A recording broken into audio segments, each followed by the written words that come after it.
Romeo की पत्री 12 में कहता है कि इस संसार के सदृश न बनो, परंतु तुम्हारे मन के नए हो जाने से तुम्हारा चाल चलन भी बदलता जाए, जिसे तुम परमेश्वर की भली और भावती और सिद्ध इच्छा अनुभव से मालूम करते रहो। एक युद्ध है, प्रतिदिन एक युद्ध है। इस संसार के सदृश न बनने का युद्ध प्रतिदिन करना है। नीचे गिरना बहुत आसान है, ऊपर उठने थोड़ा मुश्किल है। क्या नीचे गिरना आसान है? ऐसा करो, नीचे गिर जाओगे, पर ऐसे ही खड़े नहीं हो सकते। ग्राफिक्स में कर सकते हैं। ऐसे ही गिरकर क्या ऐसे ही उठ सकते हो? गिरना आसान है, पर उठने के लिए कोशिश करना जरूरी है। दुनिया आपको नीचे आसानी से गिरा देगा, पर ऊपर उठने के लिए कोशिश करना पड़ता है। आलसी बनकर रहना बहुत आसान है, कुछ भी नहीं है, लेट कर उठ सके हो। क्या कोशिश करना पड़ता है आलसी रहने के लिए? कुछ भी कोशिश मत करो। बेड लगाओ, लेटो, सो जाओ, खाओ, फिर लेट जाओ। आलसी बनकर रहना बहुत आसान है, सबकी तरह रहना भी आसान है। समृद्धि में जीकर अपने आप को अलग दिखाना बहुत कठिन है। नहीं पास्टर, ऐसा नहीं है, ऐसा नहीं जी सकता, मेरे बारे में आपको नहीं मालूम है। आपके बारे में आपको नहीं मालूम, यही समस्या है। आपके बारे में जितना मैं जानता हूं, शायद आपको खुद को मालूम नहीं है। आपके बारे में जितना आप जानते हो, आपसे ज्यादा मैं आपके बारे में जानता हूं। क्या जानते हो पास्टर? आप मसीह के हो, यह मालूम है। मसीह कैसा मैं जानता हूं, आप वैसे ही हो। आपके बारे में मुझे मालूम है, आपके बारे में खुद को आपको मालूम नहीं है। एक जगह में हार गए होंगे, पर आप हारे हुए नहीं हो। परमेश्वर ने दूसरी बार ऐसे ही जीने के लिए एक भी व्यक्ति को परमेश्वर नहीं बनाया। एक भी व्यक्ति को उसने ऐसा नहीं बनाया। आज लोगों की जिंदगी को देखा जाए तो एक दूसरी श्रेणी की जिंदगी जीते हैं। बहुत सारे लोग ऐसे ही हैं। मैं कष्ट से सोता हूं, उठता हूं, कष्ट से दांत मंजन करता हूं, नहाता हूं और चाहकर खाना भी खाता हूं। वो उतना कष्ट नहीं है। चाहकर खाता हूं और कष्ट से नौकरी पे जाता हूं, कष्ट के साथ नौकरी में जाकर, कष्ट के साथ वापस आकर 2 घंटा टीवी देखता हूं, उसके बाद खाता हूं, लेट जाता हूं, सो जाता हूं। यही जिंदगी है।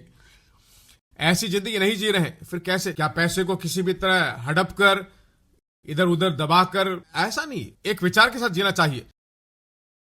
अंग्रेजी में एक बात है, बताते हैं, get all you can all you get, sit all you can.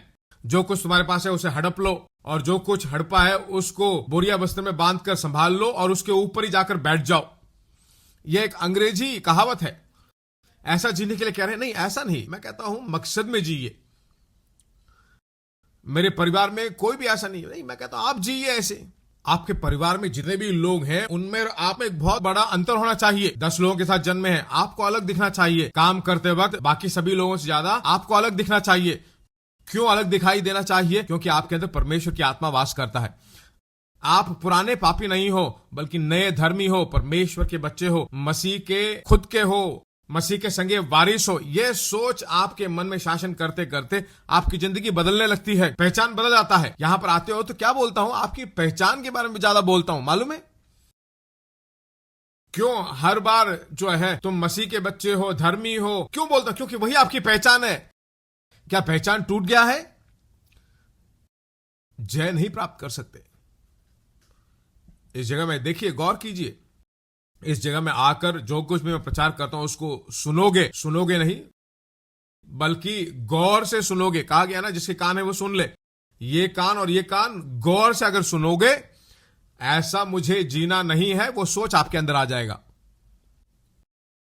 यहोवा की दृष्टि सारे पृथ्वी पर इसलिए फिरती रहती है, दूसरे इतिहास 16:9 में, जिसका मन उसकी ओर निष्कपट रहता है, उसकी सहायता में वह अपनी सामर्थ्य दिखाए।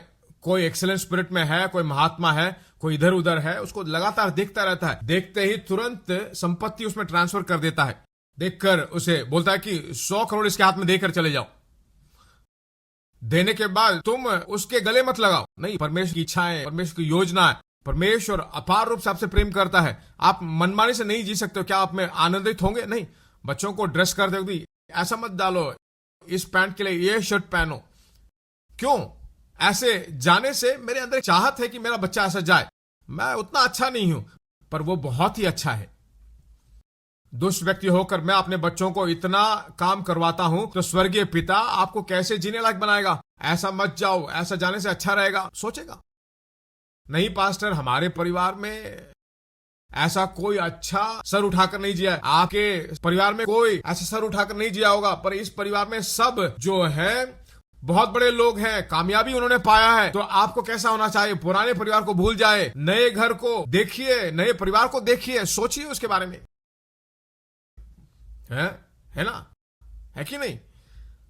नए परिवार में प्रवेश कर चुके हो, इस परिवार में सबके सब कामयाब हुए हैं, सबसे समृद्धि में जीते हैं, तो आपको कैसे जीना है? आपका सर उठकर जीना चाहिए।